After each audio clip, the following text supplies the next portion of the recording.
light. A few months ago, I had been listening to a podcast, and it's not like listening to podcasts is abnormal for me or anything in that nature, but this podcast, something really resonated and just stuck with me, and I noticed there's some certain points in my life that this podcast just pops up in my head, and then I'm reflecting over that podcast again, just thinking about what I took away from it. So I just want to share today what it was that I took away from this podcast. Many people may not know this. I didn't. So this podcast indicated that passion is something that is defined in two ways. So essentially, passion means for me, to be doing something that you actually want to be doing. Something that is inevitably benefiting you internally. So it's more to it than just maybe financial gain. You really see an end goal in it that's bigger than you. You know, to be passionate is that drive. It's the drive almost. And it's completely positive. It's 100% positive, right? Like, I guess not, because that's where the second or the flip definition kind of comes in of what passion can mean. Now, passion comes from, the root word "passi" comes from the root word meaning to suffer.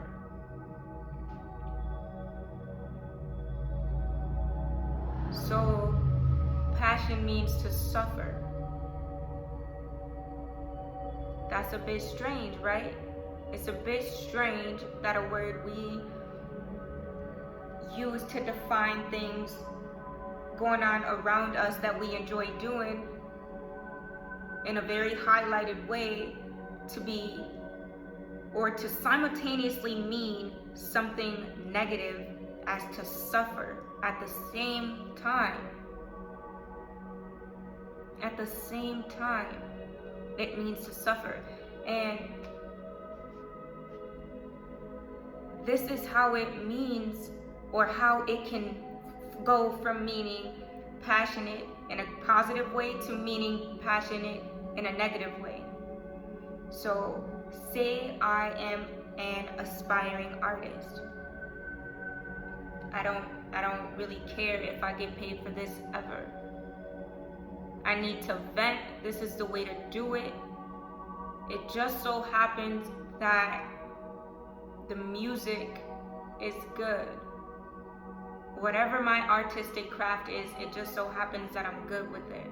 I'm good at it, and it makes me feel good doing it. So it's for me. But to be passionate in the wrong way is to say I am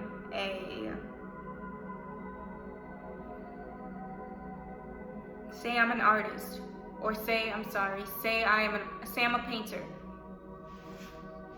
So being that I am a painter, I'm just only doing it because the people around me are being painters.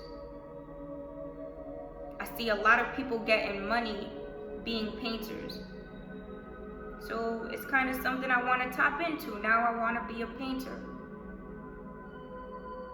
Now it's competitive. Now I'm checking for what the other painters are doing so that I can maybe, possibly do something better. And ultimately take home a dove from somewhere.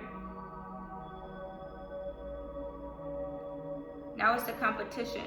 So now we're doing it for the wrong reasons. Now we're only in it for financial gain.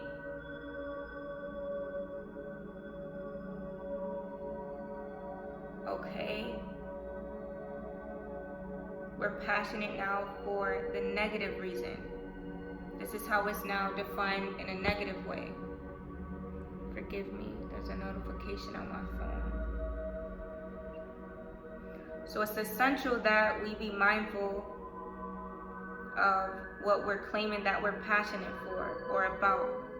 Let's be mindful that we're passionate and just so derived and determined to obtain these things for the right reasons.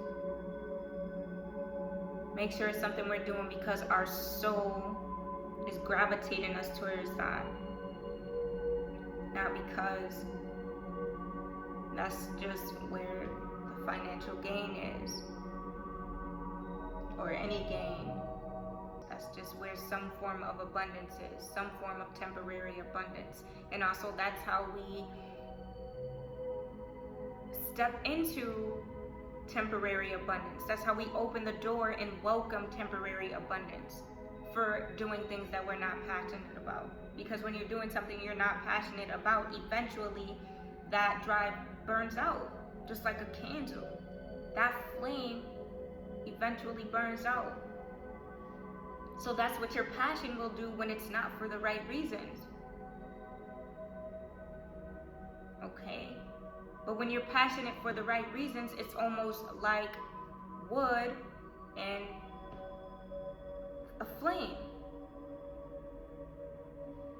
There's that spark. It's natural. So let's look to achieve things in life that can greater us in the future or for the long run. No temporary adjustments. Minor transformations, but that's it. Let's not find comfort in things that other people enjoy more than we enjoy them ourselves. Peace, love, and light.